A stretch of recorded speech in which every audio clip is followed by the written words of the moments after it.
kesempatan yang diberikan kepada kami kelompok 1 untuk mempresentasikan hasil karya kami, dan saya akan memperkenalkan anggota-anggota saya dan anggota tambahan pemeran pembantu dalam kelompok kami. Yang pertama, Jonggoro sebagai Yusuf,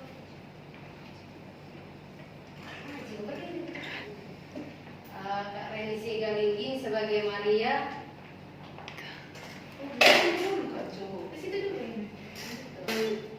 tambahan ada Gonggong sebagai Kaisar Agustus dan sebagai orang Majus, Kak Sungnya Tipar Dede sebagai orang Majus dan juga Elizabeth, dan saudara Iman sebagai malaikat, dan saya Narata. Dan selamat menyaksikan karya kami. Terima kasih.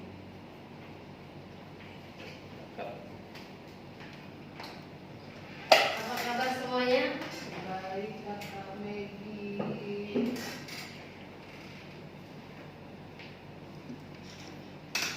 Hari ini kita akan mendengar cerita tentang Yesus Kristus, seorang penebus, Sang Juru Selamat dan penebus dosa-dosa kita.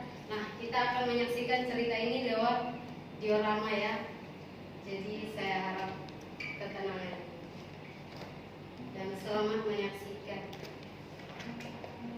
Saudara-saudara, sesudah manusia jatuh ke dalam dosa, Allah merencanakan untuk menyelamatkan manusia dengan pengorbanan Yesus Kristus di kayu salib.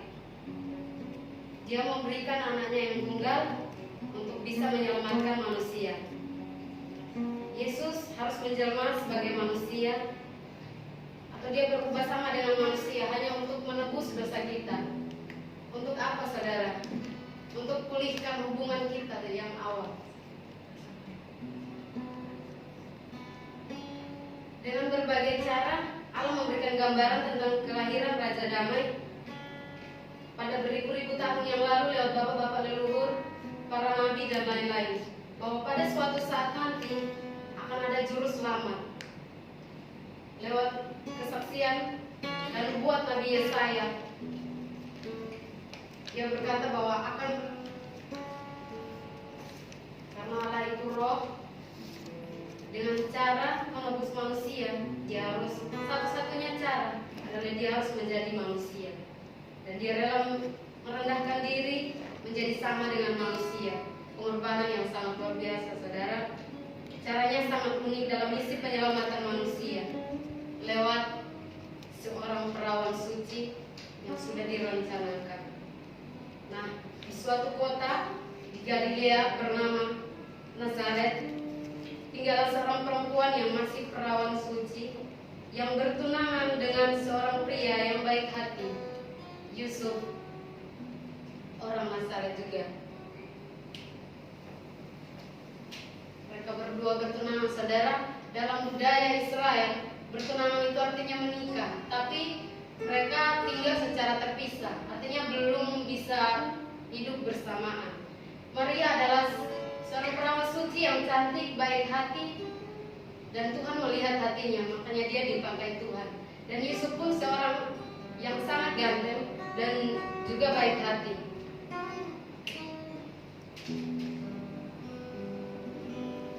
Nah, pada suatu ketika ia mengutus malaikat Gabriel kepada Maria, dan waktu itu Maria sangat terkejut.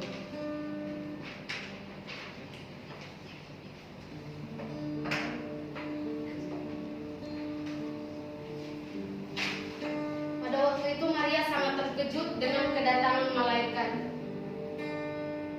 Karena di saat malaikat datang itu pasti ada sesuatu yang mungkin bagi kita, sesuatu makhluk kudus yang datang kepada kita itu, saudara, pada zaman itu sesuatu yang menakutkan. Tetapi malaikat itu berkata, "Jangan takut, sebab engkau mendapat kasih karunia Allah. Engkau akan mengandung seorang anak laki-laki dari Roh Kudus, dan engkau akan menamai dia Yesus.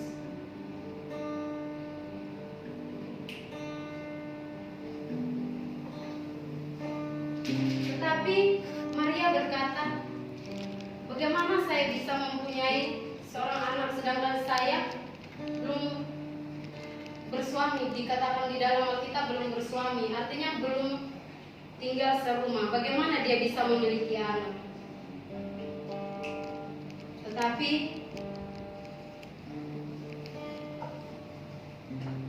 Tetapi dengan kata-kata tersebut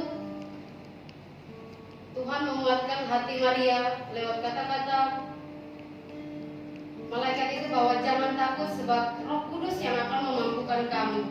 Dan Maria pun berkata, jadilah seperti yang Tuhan mau. Dan di situ Maria pun percaya dan kemudian dia mengandung dari Roh Kudus itu. Hari demi hari dia lalui. Tetapi Yusuf berada di rumahnya dan tidak mengetahui hal tersebut. Tetapi ada orang-orang yang memberitahu Yusuf bahwa Maria tunanganmu mengandung.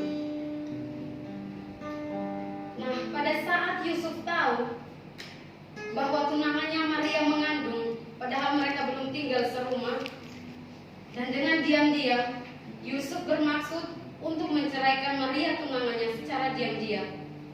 Tetapi dalam suatu malam datanglah seorang malaikat Tuhan dalam mimpi Yusuf dan berkata, jangan takut mengambil Maria sebagai istrimu, sebab dalam kandungannya itu adalah dari Roh Kudus.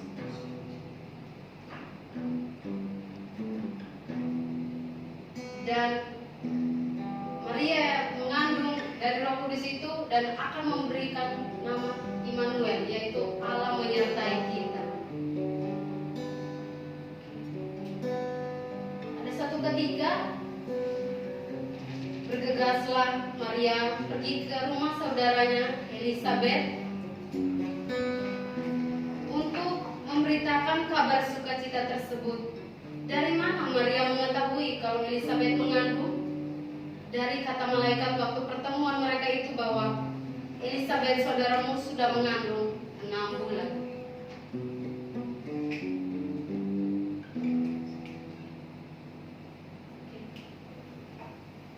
Ini saudara pertemuan Elisabeth bersama dengan Maria yang baru mengandung beserta Elisabeth yang sudah mengandung selama 6 bulan. Ketika Elisabeth melihat Maria, bayi yang dalam kandungan Elisabeth melonjak karena dia tahu bahwa yang dikandung Maria adalah juru selamat.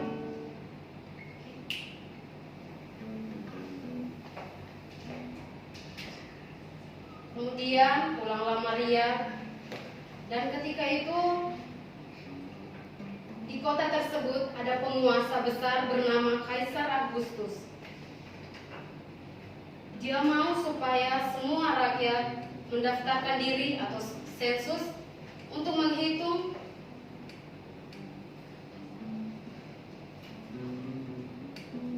dan Maria mendengar hal tersebut dan mereka pergi ke kota asal mereka yaitu Bethlehem untuk mendaftar dan mengikuti peraturan demikian.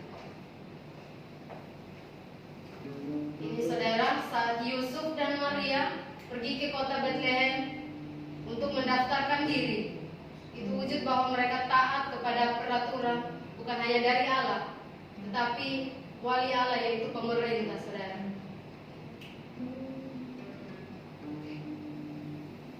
Tetapi ketika di sana tibalah Maria untuk bersalin, dia merasa sakit, saudara.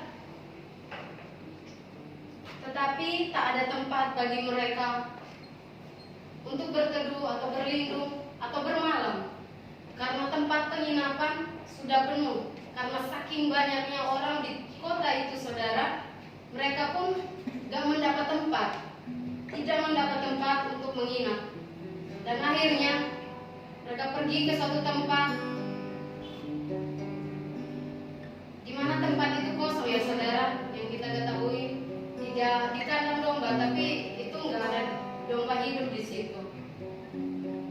Karena apapun yang terjadi waktu itu Maria harus bersalin, kan tidak mungkin ditahan orang bersalin. Dan apapun yang terjadi Yusuf lakukan itu. Kemudian Maria pun bersalin dan menaruh Yesus di dalam palungan.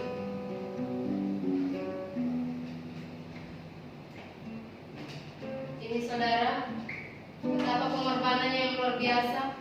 Kita mengetahui bahwa Yesus itu, mungkin kebanyakan orang berpikir bahwa dia datang sebagai raja, penguasa, dan tiba-tiba ya selamatkan semua manusia. Tidak ya saudara, dia sangat merendahkan diri dengan mengambil tempat yang paling hina. Kita pun pasti masih layak melahirkan di rumah ataupun spesial ya di rumah sakit. Tapi saudara, yang kita lihat bahwa Sang Juru Selamat kita ini, dia mengambil tempat yang paling hina. Untuk apa? Menebus dosa kita. Jadi dia mengajarkan kita untuk tetap merendahkan diri dan menghargai apa yang telah Tuhan lakukan untuk hidup kita.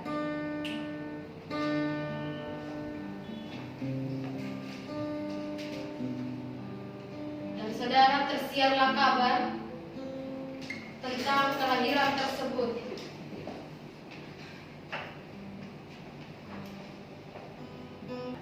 Orang-orang Majus, mereka itu ahli-ahli ya, ahli bintang, ahli meteor dan angkasa. Jadi mereka melihat sesuatu itu, mereka pasti tahu, oh bintang ini hadir di sini karena apa, bintang ini hadir di sini tentang apa. Jadi pada waktu itu bintang timur, saudara, dalam ahli itu, orang-orang Majus itu, mereka itu bintang dari timur itu artinya tanda keselamatan, artinya tanda kedatangan juru selamat. Mereka tahu dan mereka begitu gembira, saudara, sampai mereka mencari di mana posisi bintang ini berada, karena di mana bintang itu berada pasti ada juru selamat di situ. Dan mereka pun pergi, saudara, mereka mencari, berjalan sambil menanyakan ke orang-orang sampai mereka tanya kepada Herodes. Mereka bertanya kepada Herodes bahwa di manakah sang juru selamat. Mereka begitu mencari dengan antusias ya saudara. Dalam kehidupan kita hari-hari ini, bagaimana kita mencari Yesus itu? Apa hanya sekedar tahu tentang dia, tapi kita tidak bersungguh-sungguh untuk mengejar dan mencari dia? Bagaimana hari-hari kita hari ini ya saudara, cara kita mencari Tuhan? Apa hanya sekedar tahu tapi tidak mencari atau berusaha? Hanya sekedar tahu dan oh ya Tuhan ya, oh gitu. Bukan hanya sekedar itu saudara, tapi kita harus mencari, mengejar apapun yang terjadi. Saya percaya bahwa di saat orang-orang Majus mencari Tuhan, bukan perkara yang mudah. Ada banyak hambatan, banyak persoalan, banyak segala masalah yang mereka lalui ya saudara. Tapi apapun yang terjadi tidak menghalangi mereka untuk mencari Sang Juru Selamat. Begitupun dalam kehidupan kita sehari-hari yang kita jalani, tidak mudah saudara. Untuk mengikut Tuhan itu tidak mudah. Banyak persoalan, banyak problem. Tapi apa pertanyaannya, maukah kita tetap mengejar Tuhan? Maukah kita tetap mencari Tuhan dengan sungguh-sungguh? Apa sekedar tahu dia begitu saja?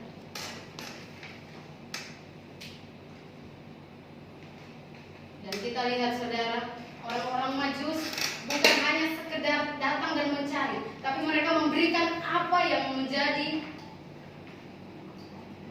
apa yang ada pada mereka. Mereka memberikan harta mereka, mereka memberikan mur, emas, dan apapun Tuhan. Apapun yang ada pada mereka, mereka berikan kepada Tuhan.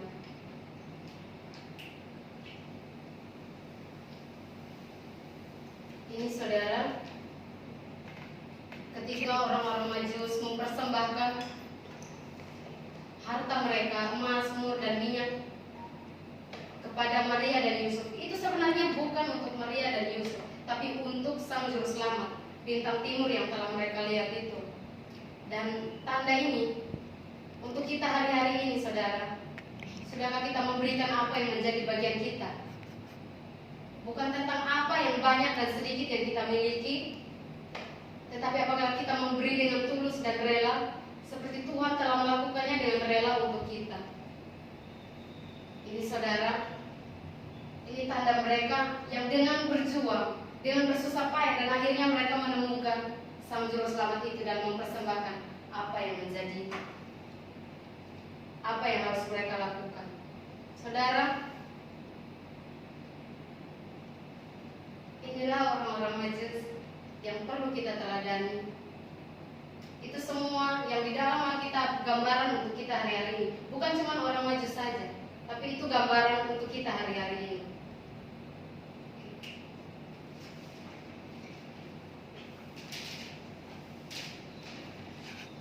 Jadi kesimpulannya adalah, apakah kita mengerti dari maksud ini semua? Apa ini hanya sekedar gambaran atau hanya sekedar ya pergerakan diorama? Enggak, saudara, saya percaya bahwa ini semua ada maknanya. Dan apa yang dikatakan Alkitab itu semua ada maknanya, dan bukan untuk orang-orang yang zaman dahulu, tapi untuk kita hari-hari ini.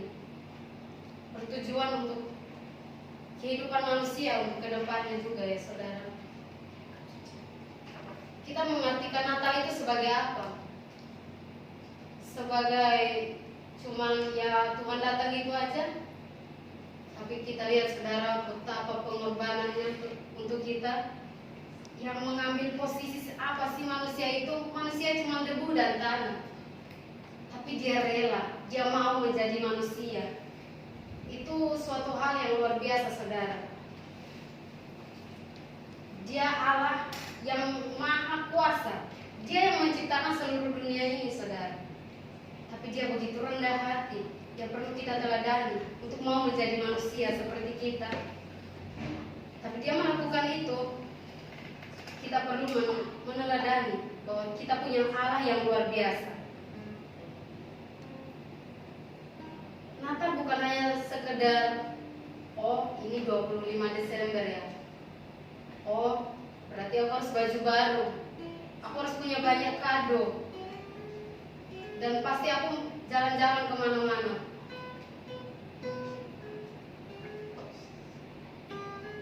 Dan lain-lain, ya saudara. Tapi kita lihat pengorbanan Kristus dari tempat yang kudus, yang mulia, tempat yang tinggi, tapi dia rela meninggalkan itu semua untuk turun ke dunia yang hina ini. Dia rela meninggalkan untuk sementara keilahiannya supaya manusia dapat diselamatkan, untuk mendapatkan hidup yang kekal, supaya kita bisa hidup dalam rencana Tuhan untuk membawa kita masuk ke surga. Kalau Yesus tidak datang ke dunia, maka kita semua binasa karena dosa kita. Sungguh pengorbanan yang luar biasa. Ini membuktikan kasih Kristus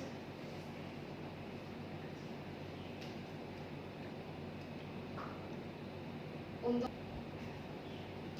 rajin berdoa, meneladani Yesus Kristus, supaya Tuhan senang dan bangga sama kita, dan Tuhan merasa pengorbanannya itu tidak sia-sia. Dan saudara, kini Yesus bukan lahir lagi di Bethlehem, tapi dia lahir di setiap hati kita. Sekian dan terima kasih. Shalom.